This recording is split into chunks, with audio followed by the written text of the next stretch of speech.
எல்லாருக்கும் வணக்கம். இன்னைக்கு 3 விஷயங்கள பத்தி ரொம்ப முக்கியமா பேசணும்னு நினைக்கிறேன். முதல் விஷயம், சட்டசபை கூட்டம் நடக்குது. ஆனா, அதுல முதலமைச்சர் பேசுறதே இல்ல அப்படிங்கிற குற்றச்சாட்டை எல்லாரும் பரவலா முன்வைக்கிறாங்க. அதுல முழுக்க முழுக்க உண்மையும் இருக்கு. அப்படியான குற்றச்சாட்டை முன்வைக்கும்போது, அமைச்சர் ஆதவர்ஜுனா சொல்றாரு, "முதலமைச்சருக்கு எங்க பேசணும்னு தெரியும். அவர் கொளத்தூர்ல பேசுனதுல என்ன நடந்துச்சு பார்த்தீங்களா?" அப்படின்னு பெருசா வீரவசனம் பேசுறாரு. இவர் பேசுறத கேட்கும்போது என்ன தோணுதுன்னா, முதலமைச்சரோட அடிப்படை கடமை என்ன?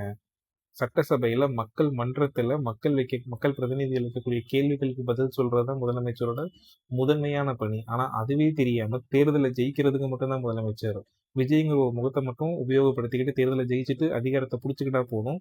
அவங்களுக்கு எந்த ஒரு அக்கௌண்டபிலிட்டியும் கிடையாது அப்படின்னு நினைக்க வராரா அமைச்சர் ஆதவர்ஜுனா? அப்படிங்கிற கேள்வி ரொம்ப ஆழமா எழுத தவிர்க்க முடியல. 2வது, முதலமைச்சர் தொடர்ச்சியா பல நடிகர்கள் மற்றும் தொழிலதிபர்களை சந்திச்சுக்கிட்டே இருக்காரு. ஆனா, மக்கள் பிரச்சனைகள முன்வைக்கக்கூடிய மக்கள் பிரதிநிதிகள அவர் சந்திக்கிறதே கிடையாது.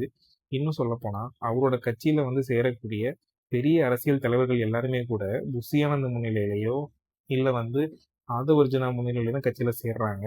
ஸோ இத பார்க்கும்போது என்ன தோணுதுன்னா, ஆட்சியில மட்டும் கிடையாது, கட்சியிலயுமே விஜய் அவருக்கு பெரிய ரோல் இல்லையோ? அவர ஒரு முகமையா உபயோகப்படுத்திக்கிட்டு, அவரோட பாப்புலாரிட்டிய யூஸ் பண்ணிக்கிட்டு, பின்னாடி உள்ள மத்தவர்கள் அரசியல் அதிகாரத்த புடிச்சுக்கிட்டு அத பயன்படுத்திக்கிட்டு இருக்காங்களோ! அப்படிங்கிற கேள்விகளையும் தவிர்க்க முடியல. 3வது, ஆ பல்வேறு கட்சித் தலைவர்கள் தாவேக்கால போய் சேர்றத நம்ம தொடர்ச்சியா பார்க்குறோம். இதுல அதிமுகவா இருக்கட்டும், காங்கிரஸா இருக்கட்டும், மித்த பிற கட்சிகளா இருக்கட்டும், அவங்க எல்லாத்தையும் நம்ம சந்தர்ப்பவாதிகள் அப்படின்னு சொல்லி எளிமையா கடந்து போயிடுறோம்.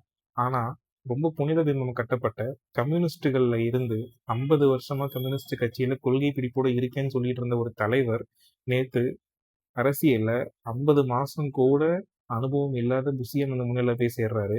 இத பார்க்கும்போது அவங்களோட கொள்கை பிடிப்பையும், அதோட ஆழத்தையும், அவங்க பேசின கொள்கையோட உண்மை தன்மையை எந்த அளவுக்கு எடுத்துக்கிறது அப்படிங்கிற ஒரு பெரிய கேள்வி வருது. இத்தன வருஷமா நம்ம நம்பிக்கிட்டு இருந்த முற்போக்கு அரசியலோட உண்மையான முகம் இதுதானா? அப்படிங்கிற ஒரு கேள்விகளையும் தவிர்க்க முடியல.